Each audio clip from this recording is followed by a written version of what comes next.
What's the most fails you've ever seen out of somebody? At first, I thought it was 11 failures, but I just recently got contacted by somebody who told me that they failed 20 times. Tell me about Stacy. So Stacy was a young lady that I worked with after she failed the NCLEX 11 times. Well, one of the main things that she had issues with while studying was her mindset.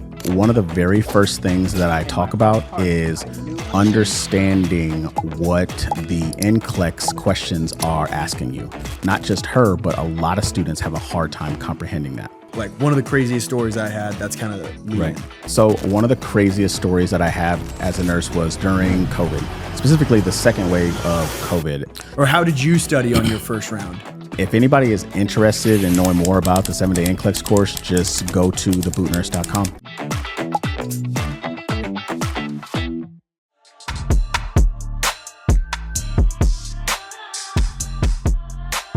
Oh, tell me about Stacy. So Stacy was a young lady that I worked with after she failed the NCLEX 11 times. What were kind of the things that you guys worked on specifically that helped her pass on the next try?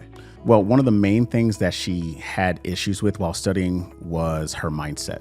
She just really did not understand how she was not doing so well on this exam. And every time she tried, it was just negativity that was all around her, with the possibility or ability to not be able to conquer the exam. And outside of like mindset, what are some of the like specific exercises that you guys do together? So one of the very first things that I talk about is understanding what the NCLEX questions are asking you. So that could be from you are taking care of a patient in the emergency room, which patients do you see first? Because it's all about priority, meaning who's gonna die or who is in the most immediate attention that needs my attention right here and right now. And not just her, but a lot of students have a hard time comprehending that. What's like a crazy story you have from being a nurse? Like one of the craziest stories I had, that's kind of the lead Right. in. So one of the craziest stories that I have as a nurse was during COVID, specifically the second wave of COVID. And we had a young man who was a little bit older. He was about in his 60s, and he was just very angry all the time. He was a volunteer paramedic and volunteer firefighter. And he knew that he was going to die. And he knew that if he got intubated, he was going to die. But he had this really big thing where he loved to listen to music. And the music was loud, blaring through the nursing floor. And we used to tell him, hey, sir, can you turn it down? And he would flip us off. And flipping us off, I thought was funny because you could just tell that this man is just really trying to cope. So long story short with him, he started to really have difficulty breathing, and he started to lose consciousness, and he eventually passed out. And then we intubated him. And at that moment, somebody tried to turn his music down. And the doctor said, no, leave his music on. And in the moment that he said, leave the music on, there wasn't a dry eye in the house. Everybody started crying, and then he eventually passed away. What do you think people struggle with most in their first exam? Honestly, the biggest thing that they struggle with is their own anxiety. Like they get so intimidated by this exam because so much rides on it. Plus, all the things that is told to them in nursing school are so discouraging, such as if you fail this, you might as well find a different career. If you fail this, you're a terrible person. That's got to be wrong, obviously. It's 100% Yeah, incorrect. yeah. It's 100% incorrect because this exam does not determine the type of nurse that you're going to be. Only you can determine what type of nurse that you're going to be. If you're a dirtbag before you became a nurse, you're going to be a dirtbag as a nurse. There's no ifs, ands, or buts about that. That was good. That was very good. Yeah. You can hear like the passion coming out. Yeah, I was starting to get mad because Yeah. I hate when Yeah. motherfuckers say that. I can't stand it. Yeah. So, You know, on a day to, like, what would you say the average daily routine should be of someone studying for the NCLEX exam? Or how did you study on your first round? So my first round of studying for the NCLEX was very just inconsistent. I had no accountability. I had no time management. I had no schedule. I didn't even know where to begin. I was wandering the NCLEX earth as a lost puppy. And that is eventually what led to my downfall of me failing the first time. And then how'd you flip that? Like, what would you say your secret to success was after the fact, time management, routine wise? So the secret or not so secret to passing the NCLEX are these fundamental things. accountability, so understanding what you do and what you don't do, time management, such as strictly putting yourself on a schedule, 6 a.m. to 6 a.m. the next morning. I want to know everything that you're doing. That way you can audit yourself to what you're not doing and move things around so you can study consistently. Next thing would be an environment. Create the testing environment. Everybody knows what the testing environment looks like, so recreate it as best and as possible as you can. And lastly, mentorship. Find someone who has walked the same line as you, who knows the struggle of taking this exam, and ask them questions and have them take you under their wing so you don't make the same mistakes that they did. What's the most fails you've ever seen out of somebody? At first, I thought it was 11 failures, but I just recently got contacted by somebody who told me that they failed 20 times. And what's like the status on that? Like what's happening? The status of that is I don't know, and we will see. Okay, are they signing? Are they Well, working? we'll find out. Yeah. We'll find out if they're like, I failed 20 times and I need help. And I'm like, okay, you know where to find me. If somebody like this person who failed 20 times, do you think that comes down to like they aren't studying hard enough, or is it more of like a mindset anxiety thing? I think it is a mixture of all of them, for the fact of I'm failing so many times. What am I not doing correctly? I have anxiety because of just the overall surrounding and also of being lost. Then also the inconsistencies of actually studying, such as how often do you study? How many questions do you study? Are you reading and reviewing the questions after you get them right, or if you get them wrong? It's a whole process that people try to skip. How many hours a day do you think a person should be studying? On average, a person should be studying anywhere from 4 to 6 hours consistently every day to every other day.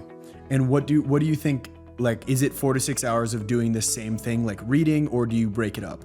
I personally like to break it up because nursing school and nursing information is very overwhelming. So instead of telling people to do the traditional thing, which is to study 85 to 150 questions a day, as well as doing the rationales and doing content, I like to break it up. And I say, do a little bit of content, then do your questions and answers, do your rationale, and that's it. The next day, straight content. The following day, repeat what you did on the first day, so on and so forth. That one was good. Anything that pops in your brain is like stuff you'd want to talk about, stuff that you could go on at length about, like somebody asks you on a TikTok live and you can just rant about it? So I typically go on rants on TikTok, especially to people who say, what is the easiest way to pass this exam? And the truth is, there is no easy way to pass this exam. It's called putting in the fucking work. And how do you think people should put in the work? They have to put in the work by first auditing themselves to see what they aren't doing, such as, do you not have a study schedule? Have you been truly studying the questions, or are you at the point of memorizing them? Do you understand the content? What is it about the content that you don't understand? Do you truly need a tutor or a mentor to help guide you, to show you where you are deficient at? Did you look at your candidate performance breakdown if you're a failure to see what areas of the exam you didn't do well in? That way you could start at those areas first and then work your way to all the stuff that you already know. So those are usually the rants that I go on. Cool. But what are your favorite parts about being a nurse? My true favorite part about being a nurse is the overall aspect of helping somebody to the point to where I can see them at their sickest or at their weakest and watching them progress back to being healthy and leaving the hospital with their family. There's no better feeling of being a part of somebody's journey in that aspect. What's your least favorite part about being a nurse? My least favorite part about being a nurse is the fact that the people that run the hospitals don't care about the nurses. They don't care about the nurses for the specific reason of lack of compassion, overwork, underpaid, basic type of amenities such as breaks, lunch breaks. A lot of these hospitals don't follow that. And so the basic things that we try to get as nurses, especially when we want to be compensated for our skills and for all the things that we do for other people, they just get disregarded. And that's just one of many things that I don't like about nursing. What do you recommend to look for in a hospital, like going after a job where it's like, yep, sifting through the good and the bad opportunities, what are some green flags, so to speak, about hospitals that you see and want to go for? The biggest thing that you want to look for in a hospital, especially if you're trying to go for a job, is to see what their training regimen looks like, because you can never get enough training. And unfortunately, what happened during COVID is they were trying to churn nurses out as fast as possible to get them on to the floors. But what that did is it burnt out the new nurses, it burnt out the old nurses, and then people started leaving the profession. So the very first thing I would say is to know what their training regimen is, so that way you can be as prepared as possible before you're let out onto the floor by yourself. What's a big red flag about a hospital? Like, hey, they want to hire you, but you're seeing some things behind the scenes, and it's like, yeah, run away from that.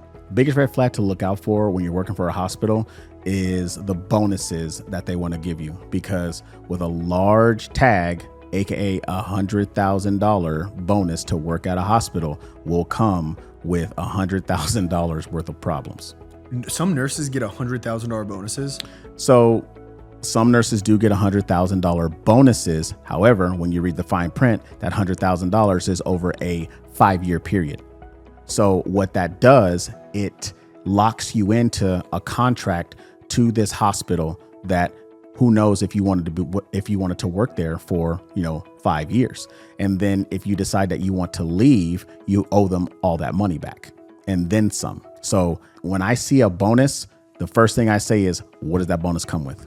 Do they pay you on a yearly basis, like $20K per year for 5 years, or do you stay for 5 years and then they give you a fat check for $100K? So if you're getting $100,000 bonus from a hospital, it depends on how the contract lays it out. So it could either be in disbursements or they can give it all to you at the end. But most of the time, they'll give you a little bit at the beginning and then they will disperse it over the 3 to 5 year period, or however long the contract is. Okay, cool. What would you say like most nurses should look for in a startup salary? Like, what's something where you would say like, yeah, I feel comfortable at this number and up? I believe a really good salary for all nurses to start out with should at least be $70,000 and up, because there are certain places in the United States where nurses make less than $50,000 a year. And with the cost of inflation, the cost of food, the cost of everything to live here in the United States, that is nowhere feasible to live. Like my first nursing job, right off the bat, within the first year, I made $49,000. And that was not enough. And that was not enough.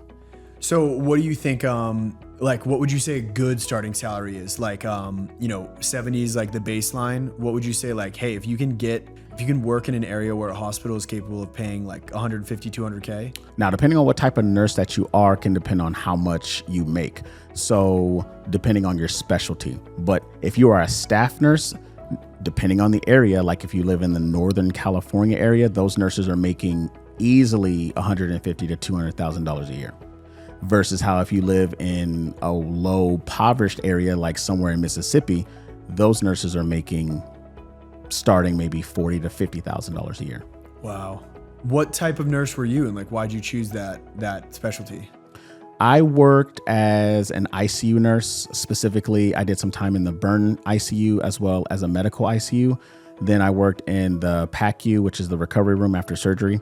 And then I worked as a circulating nurse, working in the operating room with surgeons. So of all those, which was your favorite? My favorite was the PACU, pretty much because patients came in, you had them for about an hour, and then you took them back up to the floor. The best part about it is that you had them for a short period, but then they were no longer yours. Let's see here. What was your least favorite? Least favorite area? Yeah. My least favorite area to work in was the medical ICU. And that came with its own headaches because it was during the second wave of COVID. And I had been pimped out to 9 different preceptors. So I didn't get the continuity of learning like traditional nursing students would have gotten if it was not COVID. Do you have any stuff that you're like ultra passionate about? It's honestly more towards the NCLEX aspect of my failures and why my failures led me to coaching people to not feel that way anymore. How did it feel to fail? Like, what was it? Just like give us your story kind of. So when I first failed my exam, I wasn't devastated. And I wasn't surprised because I didn't put in the work that I was supposed to put in. But at that point, I was just like, I don't know what work I need to put in. All I ever get told is to read this book or to buy this program, but no one really gives you the structure. No one really breaks it down. So that's why I failed. And when I failed, I said to myself, okay, cool, let's go for a second round. And then the second round, I had a little bit more structure, but the lack of accountability that I had was still there. And I was always very negative to myself and saying like, well, if I don't do well, I don't do well. At least I have a job. And so I'm a very big person of words of affirmation and putting it out there, give it out to the universe and they'll give it back to you. And then when I took my second exam, I failed again at the maximum amount of questions. And that was the worst I've ever felt in my entire adult life, taking a very large exam. But I still didn't know why I failed. So I went back to the drawing board and I was like, okay, I think I know. So I'm going to go ahead and I'm going to tackle this.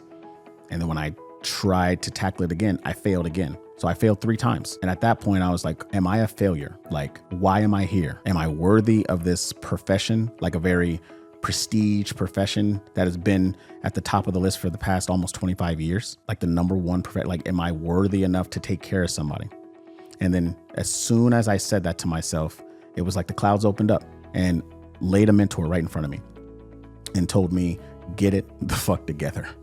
And for some reason, I understood exactly what he said. And then what did I do? I leaned on that mentor. And when I leaned on that mentor, he pointed me in the direction, go that way. I'm like, okay. And I walked that way. And when I walked the direction he told me to go, he was there and he was just like, look at these things, look at these things. I'm not going to do it for you. I can't want it more than you, but I want you to have it.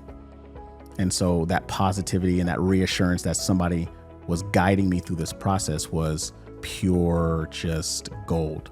Like, and nothing could ever replace that. And so when I took my exam the 4th time, I went in there fully prepared. I had anyone and everything that wasn't going to push me in that direction. I created a time schedule for myself. I put myself on an actual study schedule for 54 days. I cut out watching TV. I recreated my testing center. I had times. I did everything that I knew that I wasn't doing the first 3 times. And then when I took the exam, I walked out of there and I said, oh, I passed. And then I got my results. And sure enough, June 5th of 2020, the day that the boot nurse became a thing, was the day that I got my license. Hell yeah. That was the best one yet. Yeah, I know. Cause I'm looking into his eyes. Like, you hear me right now. Right? Yeah. And now let's just segue that into like, how did that inspire you to essentially found the company that you're running right now? My success taught me that failure is a part of the process, but a lot of people don't understand that failure is a part of the process. And I never want anyone to ever feel that they are actual failures. And so when I decided to create the 7-day NCLEX course, I wanted people to know that, hey, I understand, and I'm going to show you the exact way that I did it so I could be successful. And how many people has it helped so far? So the 7-day NCLEX course has helped over 2,000 students pass their NCLEX. Like, as a matter of fact, I just got a message from Joy telling me that she passed her NCLEX using the program, and she had already failed one time and then reached out to me and asked me how my program was. I walked her through it and she passed on her next attempt. And didn't you say you had somebody who failed 11 times, or what was it? 7 times that then went through your exam? I've had people who have failed their exam 11 times. I've had people who have failed 6 times and everything in between. And they've all gone to pass. And they've all gone on to pass. If anyone's curious to learn more about this 7-day NCLEX exam, NCLEX course, just go to XYZ. Yeah. And if anybody is interested in knowing more about the 7-day NCLEX course, just go to thebootnurse.com. So I've had people reach out to me to tell me that they're a failure and they aren't worthy to be a nurse. So I have a thing that I like to say is get off your beach. And a lot of people are like, what does that mean? Get off your beach. So if you know anything about World War II, when the Allied forces stormed the beaches of Normandy, there was a lot that was going on. Everything that went wrong, that could go wrong, did go wrong. And when they finally made it to the beach, it was a complete massacre, especially at Omaha and Utah Beach. And there was a captain that had said something that was very moving, to the point where it said, there are only 2 people that stay on the beach, those that are dead and those that are going to die.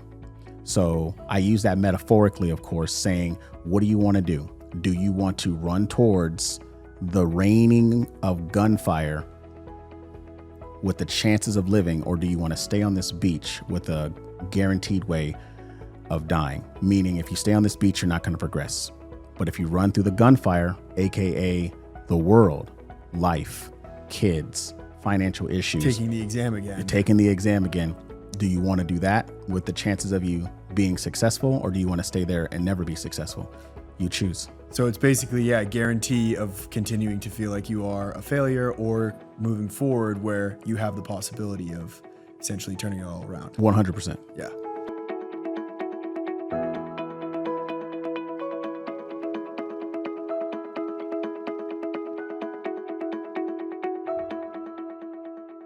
One of the first things that I tell people is to know thyself. And by know thyself, know what type of learner that you are. So you are an auditory. Are you kinesthetic? Are you a read write? Are you a visual? Understand, first of all, what type of learner that you are, because that is going to determine how you are able to retain the information that you are learning in all these programs or all these books. That would be the first place I would tell somebody who is just beginning, or if they've taken the exam multiple times, that's where I would tell them to start. I have people that reach out to me all the time and I say, they'll be like, how can I pass the exam? And I say, I don't know. Like, I don't know anything about you. And by I don't know anything about you, as in I don't know what your home life is like. I don't know if you have a support system. I don't know what your accountability, your time management. I don't know anything about you. And so I can give you a blanket statement of telling you to study for 4 to 6 hours for 30 days, reading this book, and you'll be okay. Yeah, that works for somebody. But if you put a book in front of me, I'm falling asleep. I will fall asleep. So I realized for myself that I am a combination of kinesthetic, visual, and audio. So I love podcasts. So I found a YouTube channel that I liked, or I found a podcast that I liked that talked about important things, and I listened to it. When I was studying in front of the computer, I knew exactly what I was looking for. I knew what I used those I used them for their purpose. And with combination of all three of them, that's how I was able to pass my exam on the 4th try. So a day in the life of somebody that's studying for NCLEX is, honestly, if they don't have any organization, it's all over the place. They essentially don't know where to start. So the first place I would say to start is to, number one, know what type of learner that you are. Number 2 is to create a time management sheet. So 6 a.m., 7 a.m., 8 a.m., so on and so forth, all the way down to 6 a.m. the next morning. And do that Sunday through Monday. And what that does, that allows for you to see where you can audit yourself, such as if you know that you watch Game of Thrones on this time, take Game of Thrones out. You don't need to watch it, throw it away. You can give yourself that extra hour, or if you're watching Netflix, 4 hours back, to where you can actually input studying content or doing NCLEX style questions at that point. Nextly, I would say is to create a study calendar, but not just any study calendar. I could give you a template to do that. That's not the issue. But the issue is, where do you have the biggest problem studying? Is it management of care? Do you not know how to delegate or supervise? Is it pharmacology? Do you not understand how medications work? The pharmacokinetics? Do you not understand the safety implications? Do you not know if cardiac medications are inotropic or chronotropic? Does it strengthen or weaken the heart? Do you not understand physiological adaptation, which comes to medical emergencies from acute to trauma? Do you not know how to organize those? If you don't know those, that's where you should start. So on any particular day, we'll say specifically on the day that you're going to do NCLEX style questions, I recommend on this one day of doing anywhere from 2 hours of just straight content, getting the knowledge in, and getting that knowledge in based off of how you retain that knowledge. So is it visual, auditory, kinesthetic, read, write? Nextly, I would say take about 30 minutes to an hour break. After that 30 minutes to hour break, jump straight into NCLEX style questions, doing at least 85 questions, but no more than 150 questions. Why? Because the NCLEX is no longer than 150 questions and nothing less than 85. You want to try to build up the endurance to at least get to 85 before you take a break. Do you have any resources you give out? Free Oh, trainings? yeah. I made like 10 conversion assets for the free resources yesterday. So what's one of them? Knowing your laboratory values, such as what are the highly most tested laboratory values of what you need to know. the understanding that the NCLEX, like, doing the, what is the word? I guess the housekeeping aspect of it, such as, hey, you get 85 to 150 questions, you get 5 hours to take the exam. And then we go over the key things that you need to be familiar with. We talk about the trigger words, to look out for, such as priority, immediate, who do you see first type deal. So that's what's essentially what's in the test taking strategies. Why'd you create it? So a lot of nursing students struggle with the NCLEX because number one, they don't know what the NCLEX is. Number two, they don't know, honestly, what they don't know. So that's why I created my test taking strategies, which essentially covers all the housekeeping things, like how long the test is, how many questions they'll ask you, trigger words to look out for, commonly asked laboratory values such as potassium or calcium, and a whole plethora of important things that you need to know. And once people download this PDF, it really just gives them some sort of direction, that the direction essentially that they didn't have before, to at least ease their anxiety a little bit more. That was very good. That was very good. Awesome.